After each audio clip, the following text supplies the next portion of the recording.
Ahoi, schön, dass du da bist. Heute gibt es endlich das lang versprochene Video zum Thema Inspiration. Und, kleine Ankündigung an dieser Stelle, das wird auch das letzte Video sein in der alten Malecke. Denn ich hatte euch ja noch ein Malecken-Makeover versprochen, das kommt auf jeden Fall auch.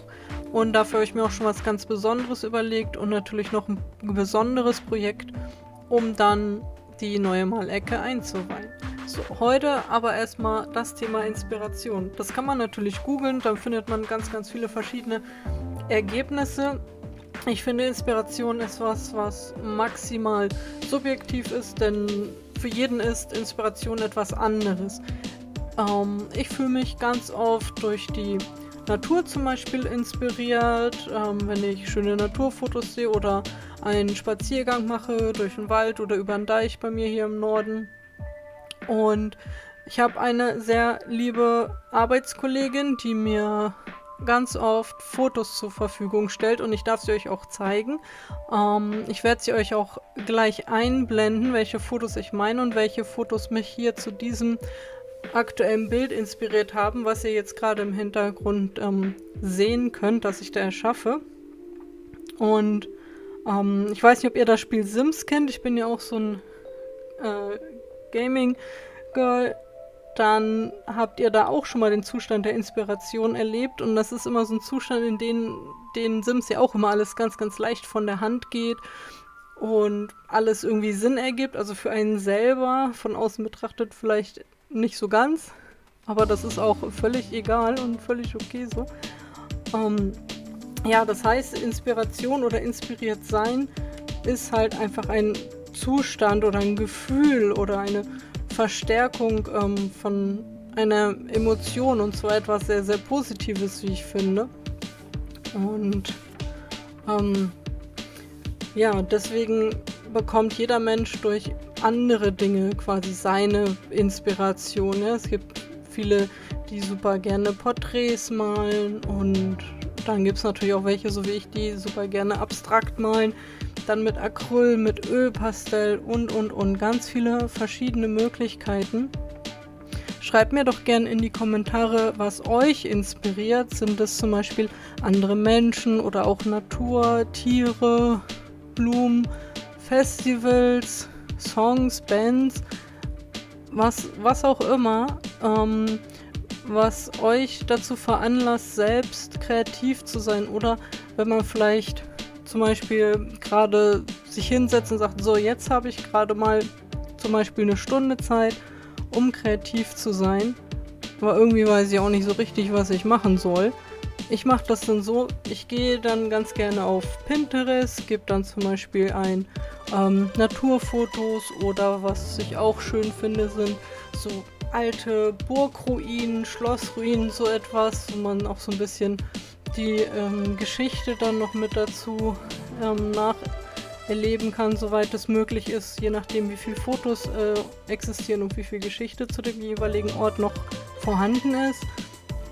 Und dann setze ich mich hin und schaue halt einfach, ob mir die Zusammenstellung von den Farben gefällt. Hier zum Beispiel in dem Bild, was durch die Natur entstanden ist. Da gibt es natürlich ganz viele Grüntöne, Brauntöne und die Sonne gibt dann natürlich ein paar helle, gelbe Sonnenstrahlen ab und ja, zunächst sieht mein Bild hier auch erstmal ganz, ganz wild aus.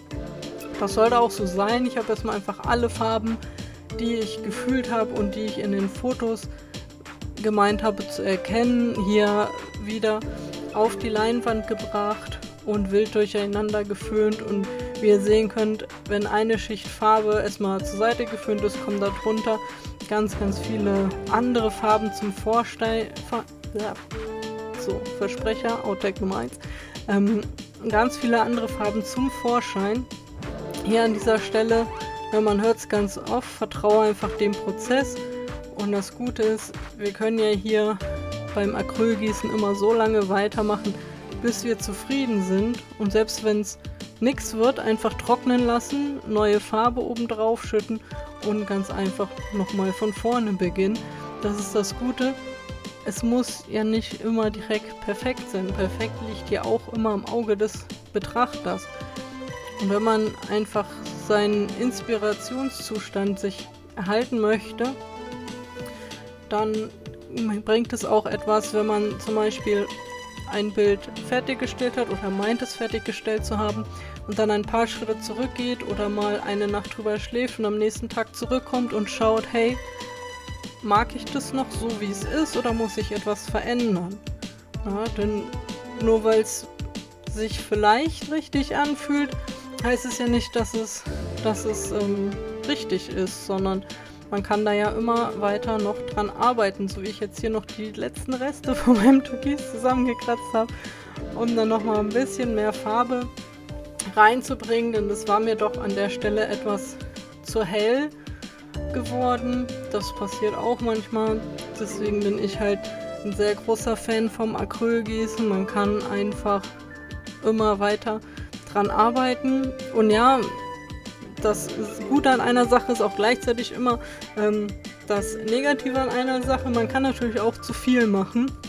Da muss man die Waage einmal finden, ab wann es sich für einen fertig anfühlt und ab wann man doch zu viel gemacht hat. Deswegen, kleiner Tipp von mir an dieser Stelle, wenn ihr so langsam das Gefühl habt, dass sich ein Bild, wenn ihr jetzt abstrakt arbeitet, sich für euch fertig anfühlt, dann lasst es ruhig erstmal so und nehmt Abstand von dem Bild und kommt dann später nochmal dran zurück. Das muss jetzt ja, nicht nur 5 Minuten sein, das kann auch mal ein Tag sein, eine Woche sein. Oder ihr lasst es trocknen, stellt es erstmal irgendwo hin, wo ihr es gar nicht seht und holt es dann nach 1-2 Wochen wieder raus und schaut dann nochmal drauf, ob sich das immer noch fertig anfühlt. Und so kann man ganz leicht rausfinden, ob ein Bild wirklich schon für einen selber fertig ist. Ja, denn wir als Künstler und Künstlerinnen, wir sind ja diejenigen, die dieses Bild erschaffen, also sind wir auch diejenigen, für die es sich fertig anfühlen muss. Und wenn wir beschließen, dass ein Bild fertig ist, ja, wenn es jetzt nicht gerade ein Kundenauftrag ist oder so etwas, sondern etwas, was wir selber von uns heraus erschaffen, ja, da ist ja auch immer ein kleines Stück vom Künstler selber in jedem Bild drin, dann ist das so. Ja? Wenn wir dann sagen, ist fertig, dann ist auch fertig. Egal, was andere sagen. Anders ist das natürlich bei Auftragsarbeiten. Da muss man immer dann mit dem jeweiligen Auftraggeber oder Auftraggeberin einmal Rücksprache halten, dass das auch alles so passt. Bisher habe ich allerdings die Erfahrung gemacht, gerade im Kunst- und auch im Kreativbereich, dass die Menschen da sehr, sehr viel Verständnis haben, super lieb und super nett sind und auch sehr kommunikativ und sich gut ausdrücken können mit dem, was sie wollen, sodass man da schnell einen gemeinsamen Nenner findet, was ich auch super, super cool finde. Ja. Ich lasse euch dann mal mit dem Rest des Bildes zu Ende anschauen und sage Tschüss und hoffentlich bis zum nächsten Mal.